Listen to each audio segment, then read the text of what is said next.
Hello, everyone, and welcome to a new episode of our self-publishing mastery vlog.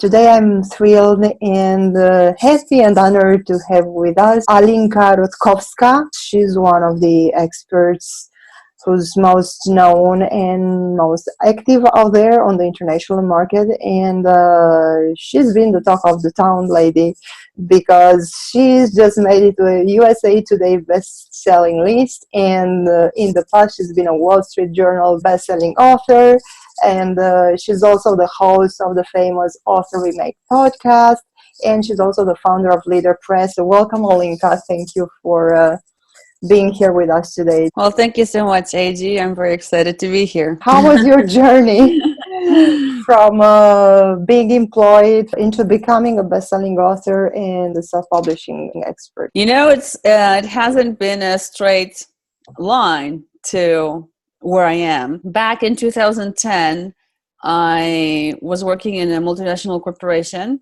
and I really enjoyed doing it. My background is in business. I studied in business school. So I was really excited to work for the multinational corporations. But then I reached a point where things changed. I felt like I hit the glass ceiling. They were offering me jobs that I didn't want. They couldn't fire me. I was unfireable because of the contract that I had. But it was just very difficult.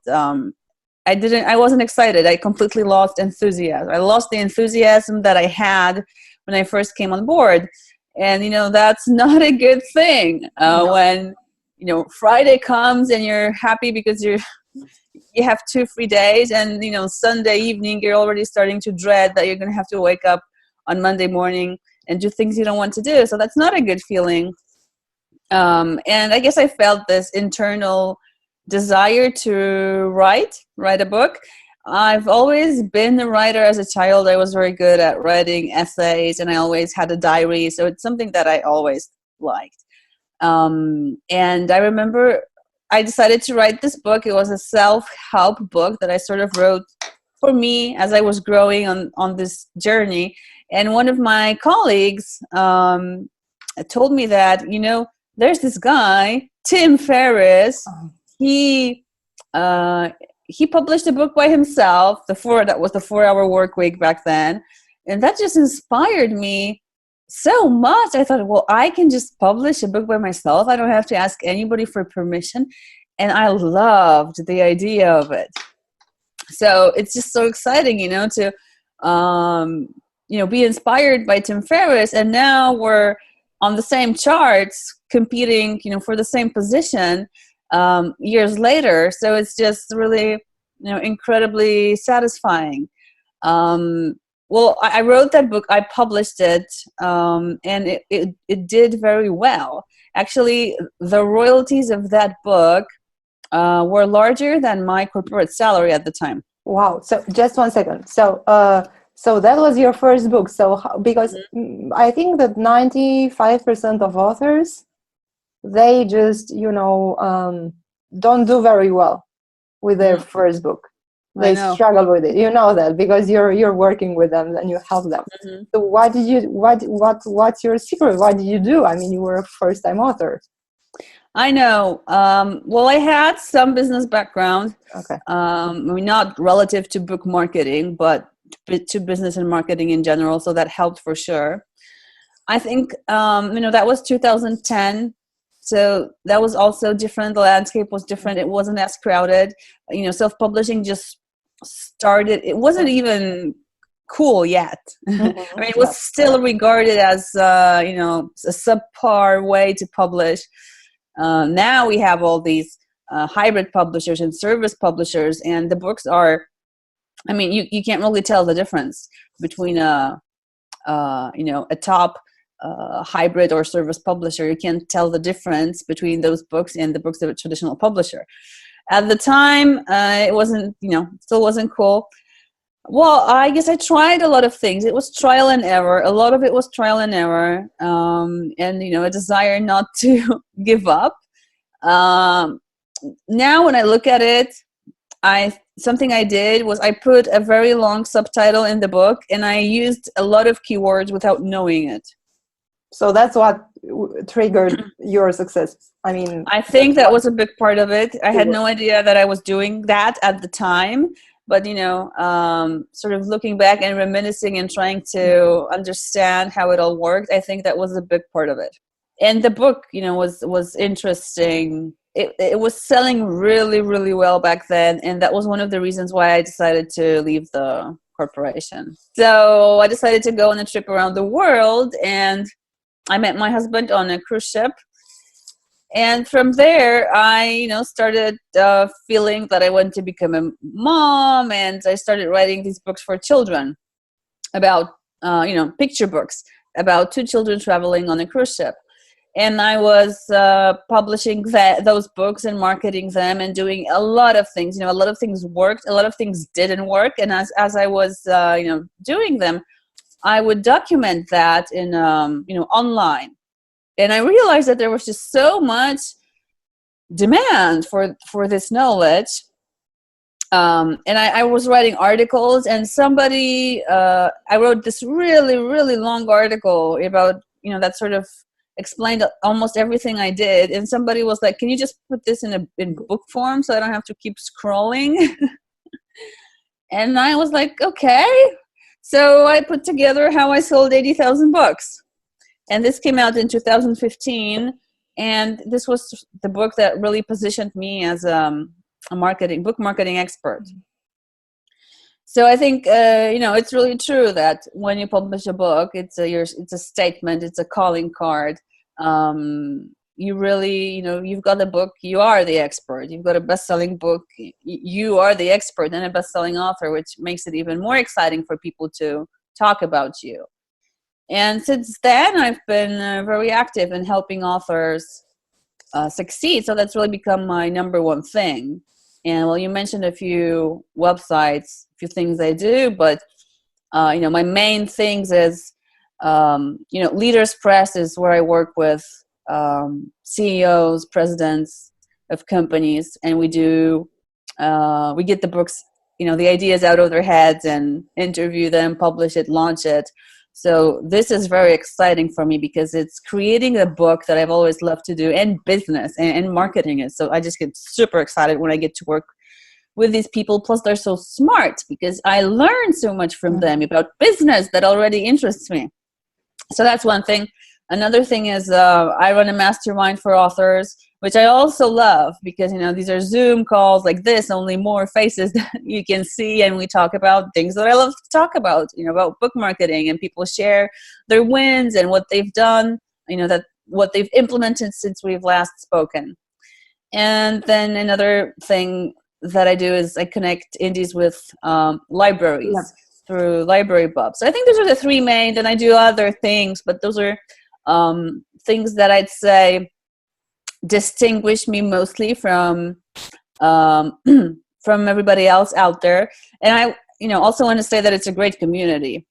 Yeah. Because Write and Grow Rich is not only my project. I mean, I led it, I managed it, I dreamed it to life, but we were 24 authors who collaborated to make this happen. Why is it important for an author to have their book in libraries, and so what's the opportunity there? Well, there's a lot of opportunity.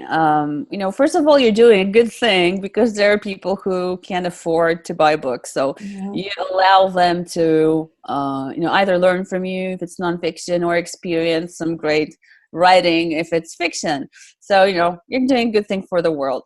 And then you never know who's going to come into a library and look at the books. It could be potentially, a foreign rights agent who'd say, wow, I think I can sell the rights to this book. Or it could be a Hollywood movie producer who would say, wow, I think I want this book. And, not necessarily they're looking for a book at the moment. It's not like they're working, but maybe they came in with a nephew or a niece. And while, the nephew or niece are looking at children's books, they're taking a stroll along the other shelves and something catches their eye. So, there's plenty of opportunities. Plus, usually authors do more than one book. And you're able to reach your target audience with the one book. And if you have a call to action inside the book, you invite them to join your mailing list. then you're able to sell them your other books.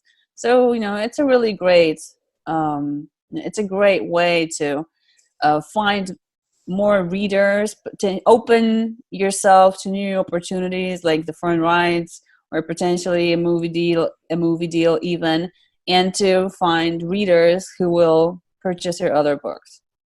And in terms of revenues for authors? In terms of revenue, I wouldn't say that it's huge in terms of revenue, because a library will probably buy one copy to start with and see how it's doing. One copy will be probably checked out about 200 times before it falls apart, and they want to buy a new copy. But we mail 10,000 librarians, so if a fraction of these buy your book, then you have the royalties from that purchase, and then potentially you're getting those readers who check the book out. That from one book you have 200 people checking it out. A percentage will sign up to your mailing list and check out your other books. So all of this just becomes amplified as time goes on. What authors can do to submit their books into your program or to use your service? Well, the website is librarybub.com/authors. And the criteria are, well, we want to recommend good books to librarians. So authors usually screen themselves because, we want the book to, have a good cover, good title, look professional, and have some reviews. Editorial reviews would be great, but, customer reviews are also important. And, if it's got awards or is a #1 bestseller in a category or has been, that really attracts librarians. And, even if librarians buy from, Ingram or Baker and Taylor, they go to Amazon to check the book out. They want to see what it looks like before they, head over to their favorite places where they purchase the books. What can a first-time author do now, considering the current self-publishing landscape? So what should they do to be successful? What would be the first 3 major steps do you think they should take? Well, I've noticed that there's a wealth of wisdom in books. So take this one, for example, How I Sold 80,000 Books. There's a lot here. And I've had authors email me saying that I inspired them to publish a book. I inspired them to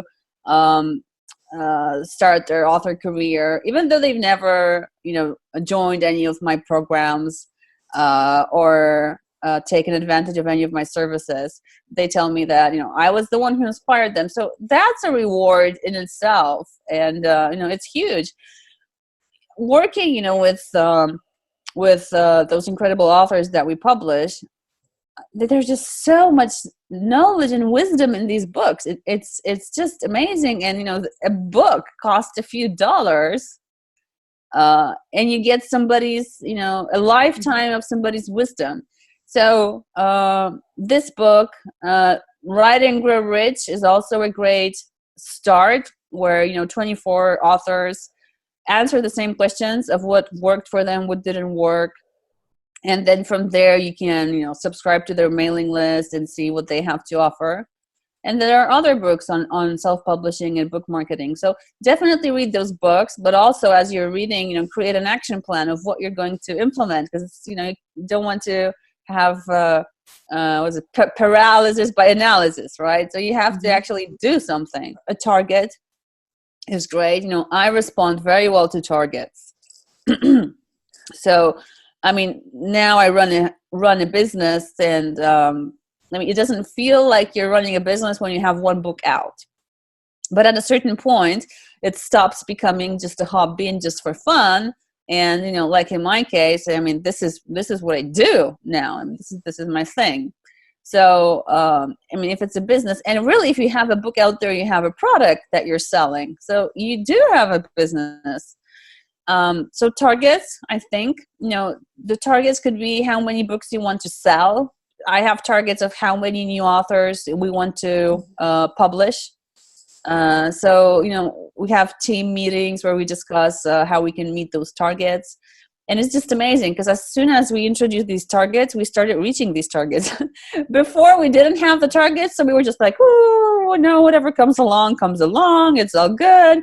Because we were still in the, we're just starting and it's just fun. So, it's just fun type of thing. So a target doesn't have to be book sales or revenue. A target can be, a word count, for example. In November, there's NaNoWriMo, where people are writing novels with a word count of 50,000 words. I mean, if you divide that by 30 days, that's about 1,700 words a day. That can be a target. So if you're looking to, first you have to create that asset, the book, to be able to publish it and to sell it and to benefit from it. Targets. I don't know if everybody's as driven by targets as I am. I guess not, because everybody's different. But I read some books on psychology that when you do have a target and you work towards reaching it, it's much more probable that you actually will reach it. How did you create this network of friends, collaborators? So, Joanna Penn, you've been on Jesse Krieger's summit. You didn't know all these people in the beginning, and I know that you're also a speaker at events. So how can someone build such a network of friends, collaborators? I think it's a good idea to start with a book. So, have that book out there that is your business card that you can always refer people to, and start a mailing list. Because when you start a mailing list, because when you have those two assets, the book gives you credibility, and the mailing list, it gives you a reason for somebody else to collaborate with you. So, for example, you mentioned Jesse. I don't remember exactly how we met now, although I don't remember how we met. But what I could have done possibly was, see that he's spoken at a summit somewhere, and reach out to him and say, hey, we're in the same space. I wrote this book in a link, because then that's the credibility and, authority piece.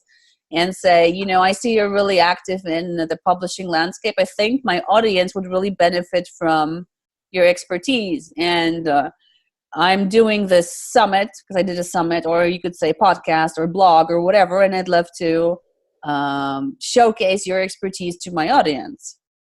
So, that's the best way to reach out to people, because I'm not asking him for any favors. Mm-hmm. I'm actually giving him visibility.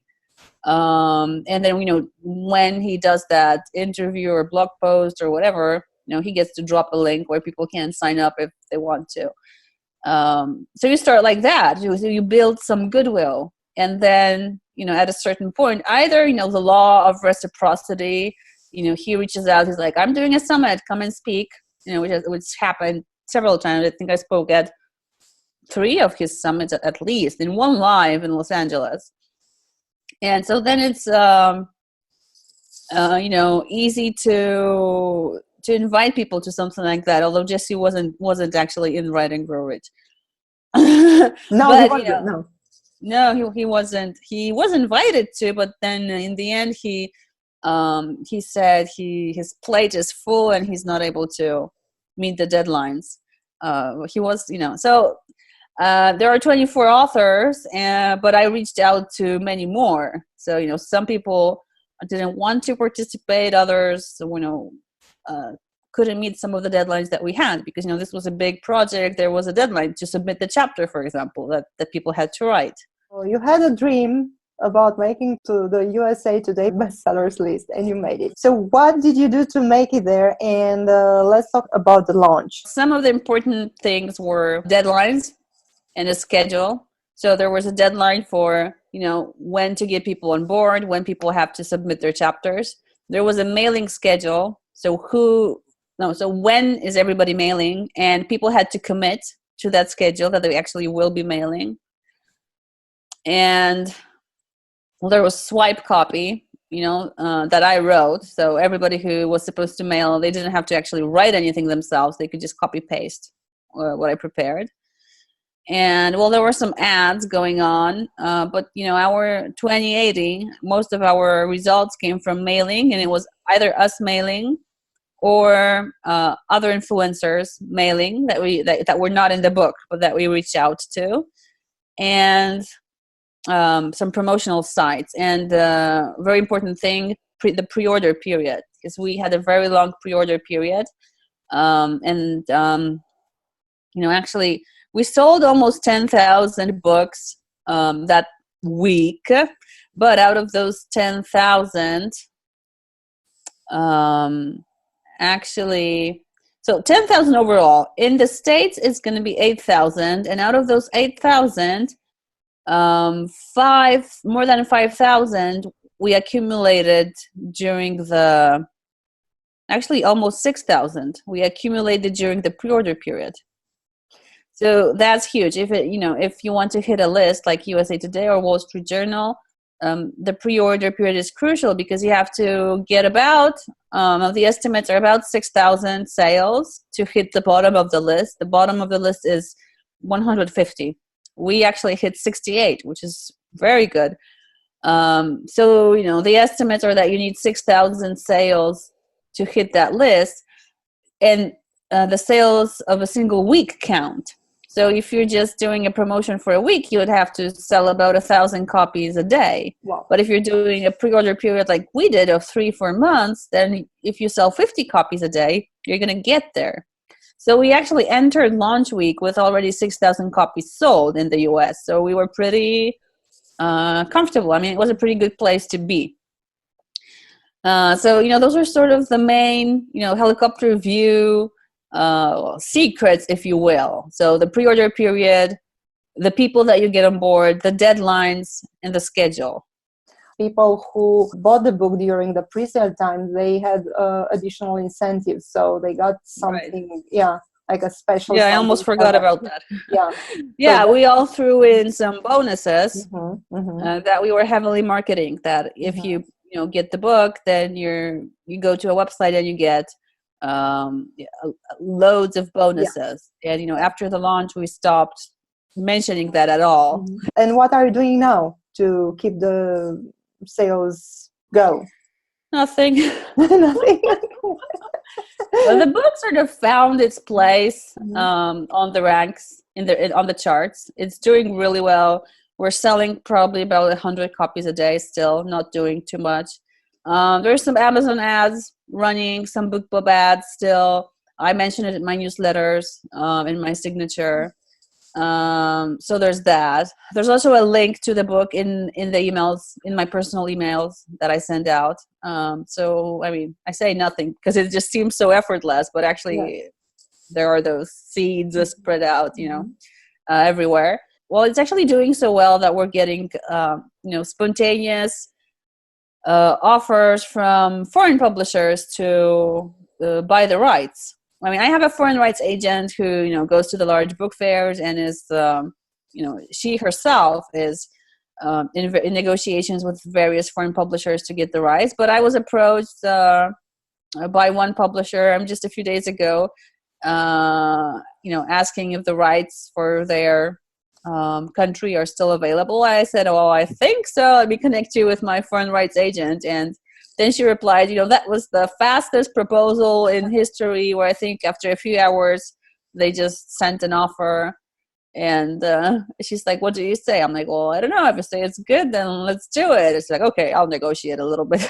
But it was just, so fast. And, I wasn't doing anything. I mean, I have a foreign rights agent I work with a foreign rights agent who's taking care of that. But it's just so nice to receive an email like that of, a serious foreign publisher interested in publishing the book. The mailing list seems to be still in 2018, and probably it will stay in 2019, one of the most powerful marketing tools. What other marketing tools would you recommend? Yeah, something even more archaic, the traditional mail. So something that I'm doing now, that we just started actually this month, is and to a very select audience. I mean, those are my high profile prospects. We're mailing a newsletter to their door, on paper. Wow. Yeah, so I don't have any, results of it yet, but I'm thinking, I've been thinking about it for 2 years that I should start mailing, paper stuff.